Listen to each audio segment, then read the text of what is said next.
Perkenalkan, aku Maria Vania Nitya dari kelas 2C Pendidikan Agama. Apa sih agama dan kebangsaan itu?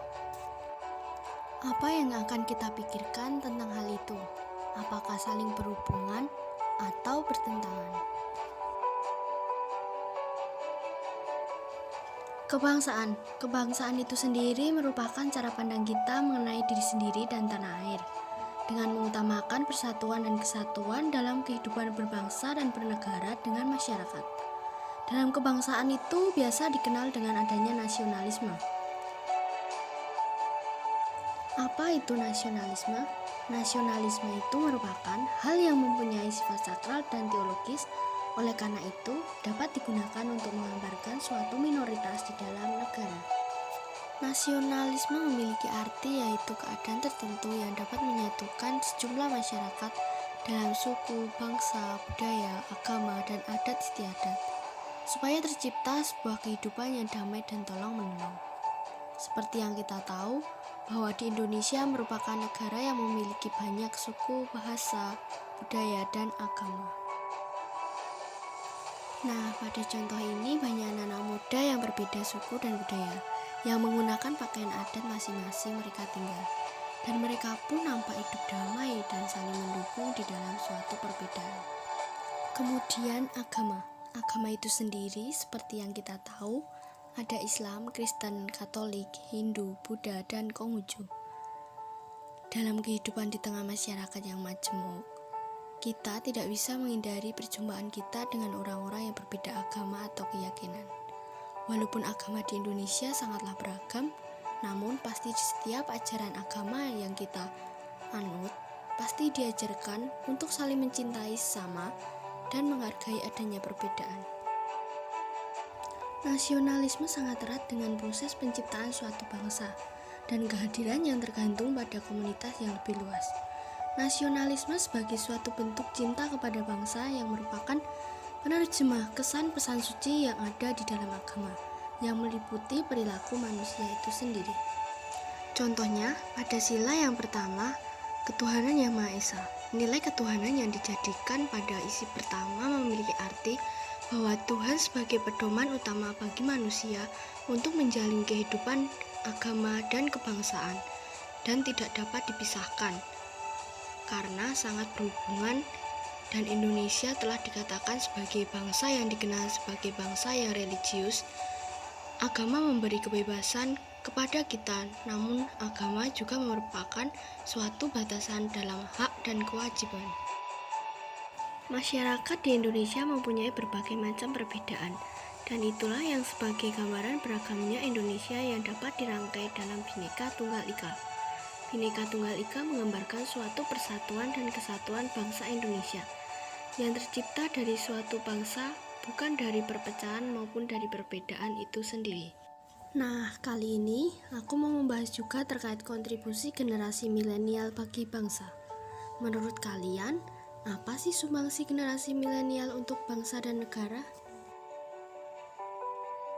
Ibu Megawati mengatakan, anak muda kita, aduh, saya bilang sama presiden, jangan diam saja. Dibilang generasi kita adalah generasi milenial. Saya mau tanya hari ini, apa sumbangsinya generasi milenial yang sudah tahu teknologi, seperti kita bisa viral tanpa harus bertatap langsung? Apa sumbangsi kalian terhadap bangsa dan negara ini? Masa hanya diem saja? Melihat kritik dari Ibu Megawati, menurutku anak muda tidak hanya melakukan demo saja, karena alasan melakukan demo tersebut agar aspirasi dan pendapat mereka dapat didengar oleh pemerintah. Namun jarang juga masih banyak sekelompok anak muda yang tidak mengetahui bahkan belum mengerti maksud dan tujuan dari mereka melakukan demo tersebut.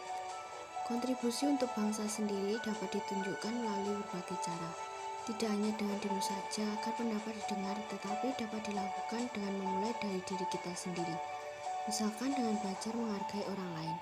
Jika diri kita belum bisa menghargai orang lain, bagaimana kita menginginkan dan menuntun orang lain?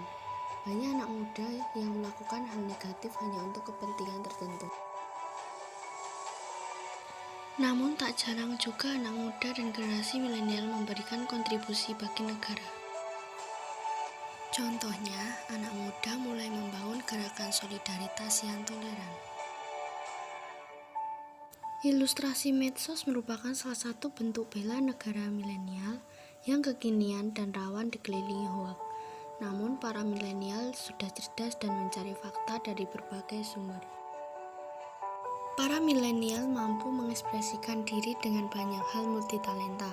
Mereka tahu apa yang akan mereka capai dan mulai mengembangkan ide-ide yang ada di pikirannya. Itu tadi merupakan kontribusi generasi milenial sebagai bangsa. Oleh karena itu, kita tidak boleh meremehkan generasi milenial. Puisi yang berjudul Aku Bukan Pahlawan ini mengajak kita menemukan kontribusi khas orang muda milenial bagi bangsa dan tanah air kita. Aku bukan pahlawan.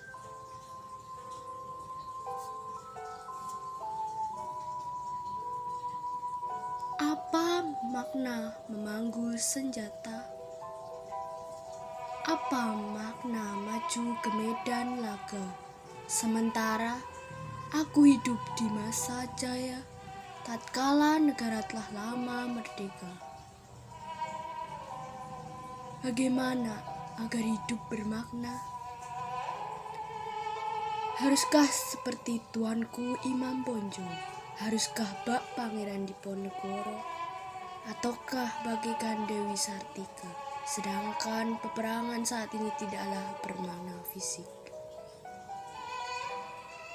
Rajin belajar dan berguru, memperluas wawasan dan ilmu, membekali diri dengan akhlak yang luhur.